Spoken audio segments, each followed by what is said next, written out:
folks in Green Bay are not too happy seeing Brett Favre in purple, but mostly they've seen that on television. Now they get to see it in person at Lambeau Field.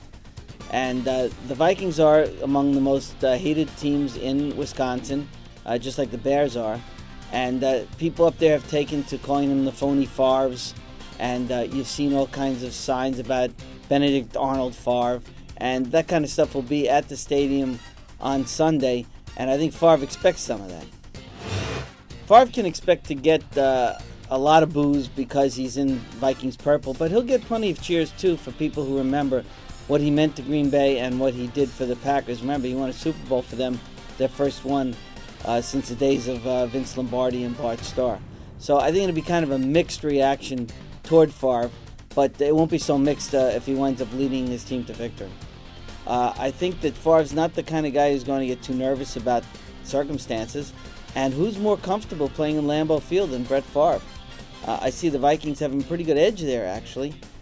They played pretty well against the Packers in the last meeting when Favre admitted to being nervous. I don't think he'll be all that nervous in this game, and I think he'll have something to prove. So, in general, I think this is going to be the game everyone wants to watch. Fox switched it from an early game to a late game because they know the country is going to be enamored of this matchup, and I think the matchup favors the Vikings. One state east from Wisconsin is a game that no one's going to pay attention to, but maybe you should a little bit.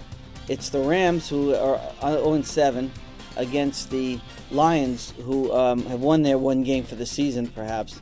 And this game's an interesting matchup for a few reasons. Number one, the Rams have a very good chance of going 0-16 if they don't win this game.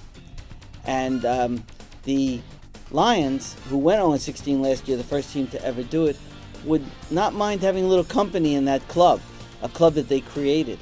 So they would like to beat the Rams and send them to a halfway mark of 0-8 and perhaps on their way to 0-16.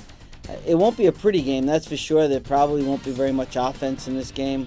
Neither team's very good on defense either, but I think that the inept offenses will kind of override those pretty poor defenses.